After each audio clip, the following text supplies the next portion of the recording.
সুন্দর জীবনের আল কোরআন এই প্রতিপাদ্যে নর্থ আমেরিকায় বসবাসরত মুসলমানদের অংশগ্রহণে দ্বিতীয়বারের মতো অনুষ্ঠিত হতে যাচ্ছে RTV আলোকিত কোরআন যুক্তরাষ্ট্র সিজন ২। যুক্তরাষ্ট্রে বসবাসরত মুসলিমদের মাঝে আল কোরআন চর্চা ও তেলাওয়াতকে প্রচার ও প্রসারের লক্ষ্য নিয়ে বৃহস্পতিবার ২৮ অক্টোবর সন্ধ্যায় মিশিগানের হ্যামট্রামিক শহরের রাঁধুনি রেস্টুরেন্টে RTV উদ্যোগে মিট অ্যান্ড গ্রিটের আয়োজন করা হয়। RTVর প্রতিনিধি কামরুজ্জামান হেলালের পরিচালনায় অনুষ্ঠানের শুরুতে কিশোর রাদি আহমেদের কোরআন তেলাওয়াতের মাধ্যমে শুরু হওয়া অনুষ্ঠানে প্রধান অতিথি হিসেবে উপস্থিত ছিলেন RTVর সিইও সৈয়দ আশিক রহমান। RTVর সিইও সৈয়দ আশিক রহমান বলেন, যুক্তরাষ্ট্রে কয়েক লক্ষ বাংলাদেশি আমেরিকান বসবাস করেন।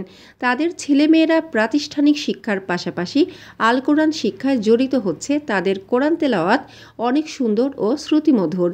ওই ছেলেমেয়েদেরকে যাতে আরও উৎসাহিত করা যায় সেই লক্ষ্যে RTV পুরো যুক্তরাষ্ট্র জুড়ে গত বছর থেকে এই প্রোগ্রামটি চালু করেছে। এর ধারাবাহিকতায় ২০২৫ সালের রমজান মাসে ২৭টি পর্বে আবারও দ্বিতীয়বারের মতো অনুষ্ঠানটি আয়োজন করতে যাচ্ছি। আমার মনে হয় আমেরিকার অধিকাংশ স্টেট থেকে অনেকেই অংশগ্রহণ করবে।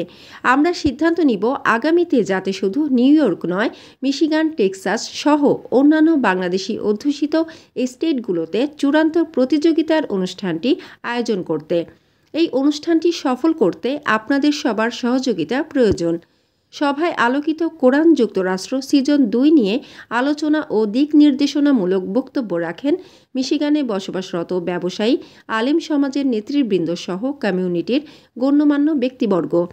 অনুষ্ঠানে বাংলা প্রেস ক্লাব মিশিগানের পক্ষ থেকে প্রধান অতিথিকে ফুলেল শুভেচ্ছা জানানো হয়। মানসম্মত হাঁস ও মুরগের চাহিদা পূরণ করতে আল আমিন হালাল লাইফ পোল্ট্রি রয়েছে আপনারই পাশে। আমরা হাঁস, মুরগ, কবুতর, কোয়েল, টার্কি ও খরগোশ পাইকারি মূল্যে বিক্রয় করি।